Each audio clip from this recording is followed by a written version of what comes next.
మాజీ మంత్రి అంబటి రాంబాబు కుటుంబ సభ్యులను వైసీపీ నేతలు పరామర్శించారు. అంబటి కుటుంబ సభ్యులను కలిసి వారికి ధైర్యం చెప్పారు. అంబటి ఇంటిపై దాడి చూసి ప్రజలు సిగ్గుతో తలదించుకుంటున్నారని మండిపడ్డారు. క్షమాపణ చెప్పినా ఇంటిపై దాడి చేయడం దారుణమన్నారు. రాష్ట్రంలో జంగిల్ రాజ్ పాలన సాగుతోందని ఆగ్రహం వ్యక్తం చేశారు. ప్రశ్నిస్తే అక్రమ కేసులు బనాయిస్తున్నారని ఫైర్ అయ్యారు.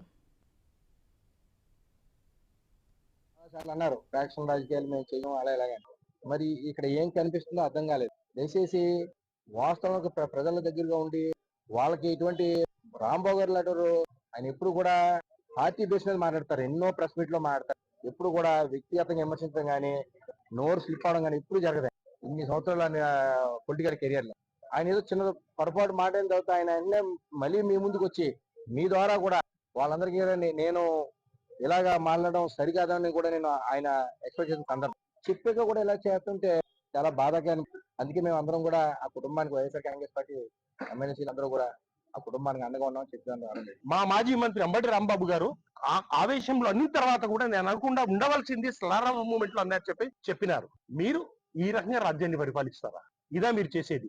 మేమందరము మా వైఎస్ఆర్సీపీ అందరము ప్రతి వ్యక్తి మీతో పోరాడతాడు.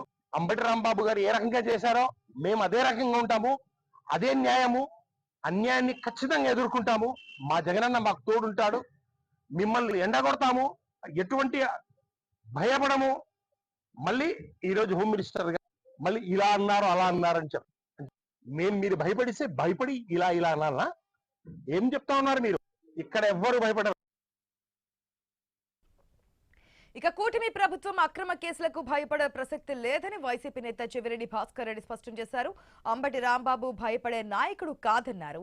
ఆయన ఇంటిపై దాడి చేయడం దారుణమన్నారు. కూటమి ప్రభుత్వాన్ని ప్రజలు ఇంటికి పంపేందుకు సిద్ధంగా ఉన్నారన్నారు. ప్రభుత్వం మారితే పరిస్థితి ఎలా ఉంటుందో ఆలోచించుకోవాలని హెచ్చరించారు.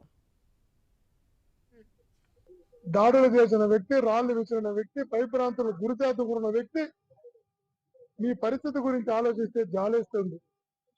రేపు ఈ పరిస్థితి ఏంటి అని ఆ పోస్టింగ్ కోసం కక్కుర్తుపడి అప్రజాస్వామికంగా వ్యవహరించిన ఈ రకమైన దుర్మార్గాలకు ఒడిగొడుతున్న వ్యక్తులను సహకరించిన పోలీసు అధికారులు రేపు మీ వెనకాల మీరు ఇంత మీ ఉద్యోగ ధర్మాన్ని విస్మరించి ఇంత దుర్మార్గంగా వ్యవహరించారు. రేపు మీ వెనకాల ఎవరు నిలబడతారో అని అడుగుతున్నా. రేపు మీ పరిస్థితి ఏంటి అని అడుగుతున్నాం. ఒక్కసారి మీరు ఒంటరిగా కూర్చొని ఆలోచించండి. ఆ రోజు మనం సహకరించాం, రేపు మా పరిస్థితి ఏంటి? ఇప్పటివరకు భారతదేశంలో ఉన్న ఏ రాష్ట్రంలో కూడా శాశ్వతంగా ఏ పార్టీ కూడా ఏ రాష్ట్రాన్ని పరిపాలించాల.